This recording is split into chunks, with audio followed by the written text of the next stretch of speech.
Hi, friends. Welcome back to Daily English Talk, the podcast where you learn real, natural English every single day. Hey everyone, I'm Tom and I'm here with the beautiful woman Lily. If you are watching for the first time, welcome. You are going to love it here.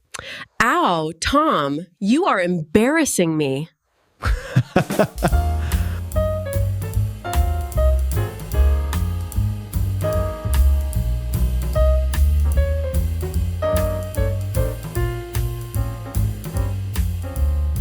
Okay, if you have been here before, you already know we upload a brand new English lesson every single day.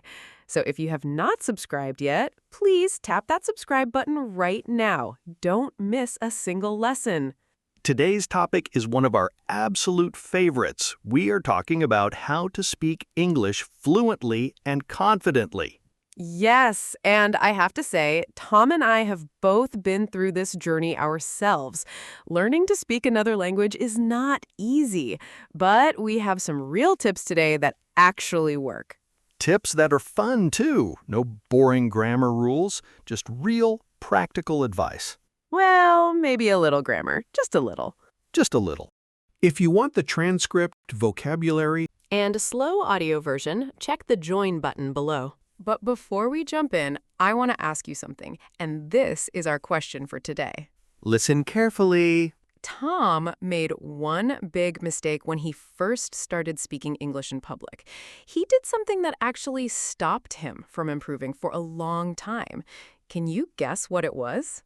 Oh yes, I remember it very well. We are going to come back to this at the end of the episode, so keep listening and see if you can figure it out. Good luck, everyone. Okay, so Tom, let's talk. Tell me honestly, when was the first time you tried to speak English with a real person, like not in class? Oh, wow. Okay, so I was about 17 and my family went on a trip. We stopped at a small cafe and I wanted to order a sandwich. And? and I walked up to the counter, opened my mouth, and completely froze. Nothing came out. The woman behind the counter just stared at me. Oh no! She was very patient. She waited, and then I finally said, "I want the bread thing." The bread thing? She had no idea what I meant. She showed me 4 different sandwiches.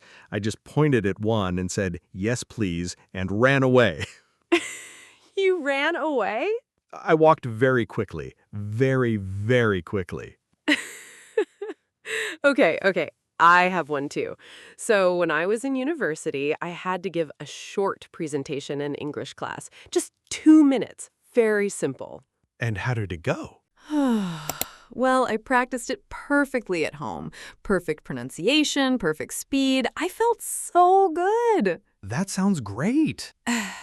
And then I stood up in front of the class and my brain just deleted everything. Deleted everything?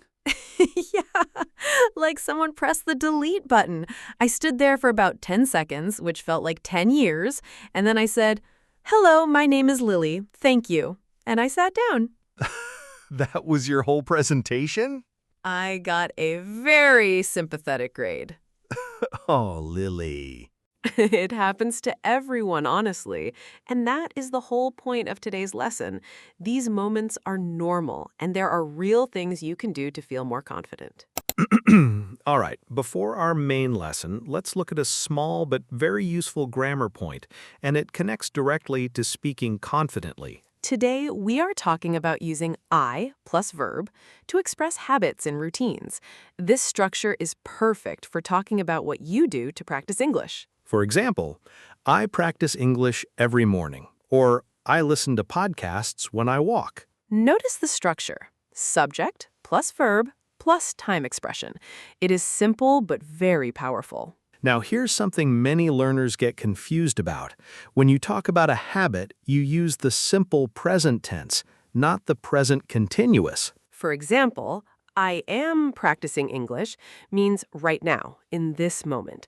But I practice English every day means it is your regular habit. So instead of saying, I am trying to speak English every day, say, I try to speak English every day. That sounds much more natural. You will use this structure a lot today. Listen for it in the examples. Okay, let's get into our main lesson. Today we have 5 real tips to help you speak English more fluently and confidently. Real tips, not the boring ones you have heard before. Exactly. Okay, tip number 1. Tip 1. Stop translating in your head. What do you mean by that, Tom? So, when many learners speak, they first think in their own language, then translate it into English, then say it. And that process is very slow. It makes you hesitate and it makes you nervous. Right, and the other person is just watching you and waiting. Yes, and the more they wait, the more nervous you feel. It's a bad cycle. So the goal is to start thinking directly in English. Even small thoughts, like when you see a dog, instead of thinking the word in your language first, think dog. Or cute dog. Yes, very cute dog. Start small. Actually, I started doing this on my walk to work. I would just narrate my life in English, like, I am walking to the coffee shop. It is cold today. I need a warm jacket.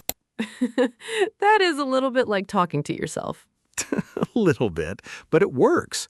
After a few weeks, my brain stopped needing to translate. The English words just started coming naturally.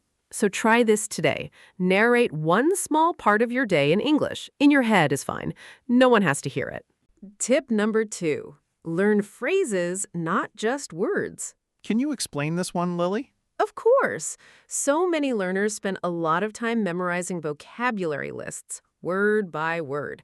And vocabulary is important, but if you only know individual words, speaking feels like putting puzzle pieces together slowly. Yes, like I want go coffee shop now. Exactly. But if you learn whole phrases, they come out much faster.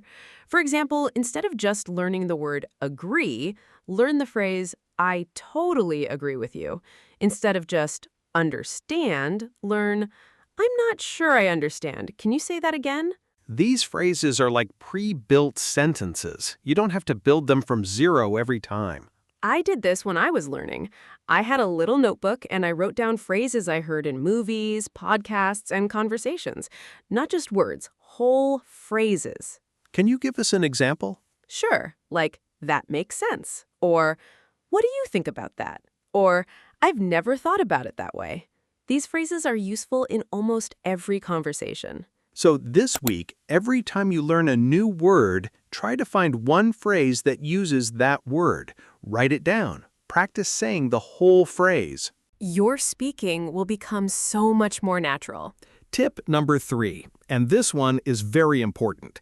Embrace your mistakes. Oh, I love this one. Most learners are terrified of making mistakes. They think, if I say the wrong thing, people will laugh at me. So they stay quiet. They don't practice. And because they don't practice, they don't improve. And that is exactly what happened to me in that presentation. I was so afraid of making a mistake that my brain just shut down completely. Exactly. But here is the truth. Native English speakers do not care about small grammar mistakes. They care about connection. They want to understand you. They want to communicate with you. So what should we do instead? Make the mistake, say it wrong, and then notice it, learn from it, and do better next time. I actually started keeping a mistake journal. Every time I made a funny mistake in English, I wrote it down. Really? What's in there? Oh, so many things. One time, I wanted to say I'm full after dinner, but I said I'm pregnant because in my language, a similar word means full. Lily! The look on everyone's faces, I will never forget it. That is amazing. But I never made that mistake again. So mistakes are actually your best teachers. Write down your mistakes. Laugh at them. They are proof that you are trying. Tip number 4, speak slowly and clearly. Wait, shouldn't fluent speakers speak faster? That is a very common myth. Speed is not the same as fluency. Fluency means speaking naturally and smoothly. Many learners try to speak very fast because they think it sounds more native, but when you speak too fast, you make more mistakes and people can't understand you. I did this for so long. I thought speaking fast meant I was good at English, but actually I was just mumbling and confusing everyone. And no one told you? They were too polite. Finally, one of my teachers said, "Tom, I have no idea what you just said." Honest teacher. The best kind. She told me to slow down, and when I did, something amazing happened. People understood me much better, and I actually felt more confident. Slowing down also gives your brain more time to find the right word, so you hesitate less, not more. Think of your favorite podcast host or news presenter. They speak clearly and at a medium pace, not super fast, and they sound very professional. So practice speaking a little slower than you think you need to. Breathe between sentences. You will sound more confident immediately. And tip number 5, this one is so useful.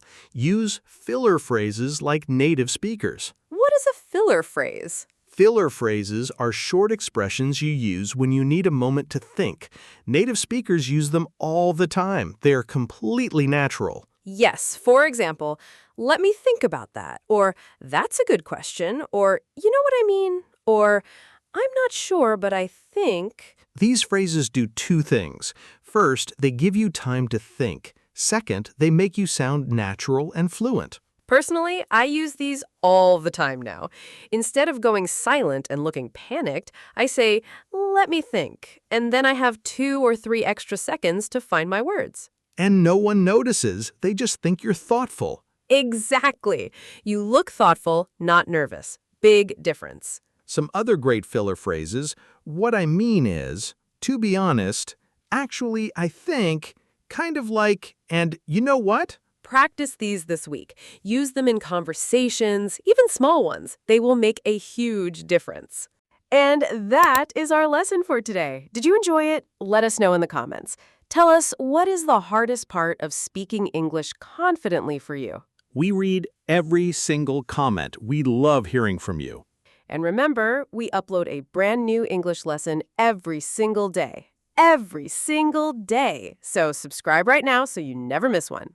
Thank you so much for being here today. You are doing amazing. Keep going, keep speaking. We will see you in the next lesson. Bye for now. Bye, everyone.